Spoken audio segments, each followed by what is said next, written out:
tout autre sujet, la crise de l'euro s'est aggravée ces derniers jours. On le sait depuis longtemps, vous êtes opposé à l'euro, vous prônez la sortie de l'euro.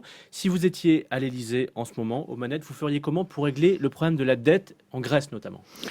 Je proposerai une sortie concertée et groupée de l'euro avec toute une série de pays qui sont en train de s'apercevoir que le Front National avait raison depuis des mois et des années, à savoir que nous sommes embarqués dans une seringue qui fait que nous allons économiquement tomber parce que nous allons être amenés les uns après les autres à aggraver notre endettement pour tenter de payer la dette des pays qui, les uns après les autres, viennent solliciter notre aide. Vous connaissez parfaitement l'argument. Si on sort demain matin de l'euro, on revient au franc. La monnaie est dévaluée de 20 ou 25%. Et du coup, notre dette augmente. C'est absolument pas, non, mais d'abord, c'est absolument pas automatique. La dévaluation est un acte politique. C'est un acte volontaire. Le but, c'est la dévaluation compétitive. Il faudra quand même qu'on rembourse notre dette qui coûtera plus cher parce qu'elle sera en francs. Ben, faudrait-il encore... Attendez, monsieur. Mais pour que notre dette coûte plus cher, il faudra encore que l'euro survive.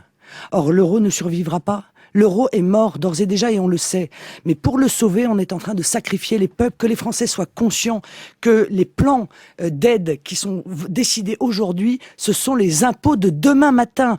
Obligatoirement, on va aggraver notre endettement. Obligatoirement, on va augmenter nos impôts si on fait ce choix-là, qui est un choix en même temps inefficace, puisqu'à chaque fois qu'un plan d'aide est voté, à chaque fois, la situation du pays en question s'aggrave sous les coups de butoir des plans d'austérité dramatiques qui sont imposés au peuple. Les dirigeants européens n'arrivent pas à se mettre d'accord en ce moment. Il y a un débat entre l'Allemagne et la France. Notamment, l'Allemagne souhaite que les banques payent, la France souhaite que les États payent. Vous êtes finalement plus proche de la solution allemande. Ce que je voudrais surtout, c'est qu'il existe un débat en France.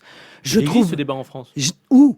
Par exemple ici, vous en Non, parlez? il n'y a pas de débat, monsieur. Dans la classe politique française, on a refusé le débat sur l'euro. Alors que ce débat existe et de manière très vive en Allemagne. En France, on étouffe le débat.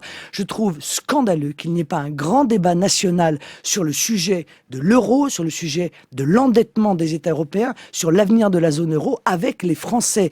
Les Français ont leur mot à dire. C'est leur argent dont il est question. C'est leurs impôts. C'est leurs dépôts dans les banques. Or, on ne leur demande pas leur avis, on les traite à nouveau, une nouvelle fois, comme des enfants.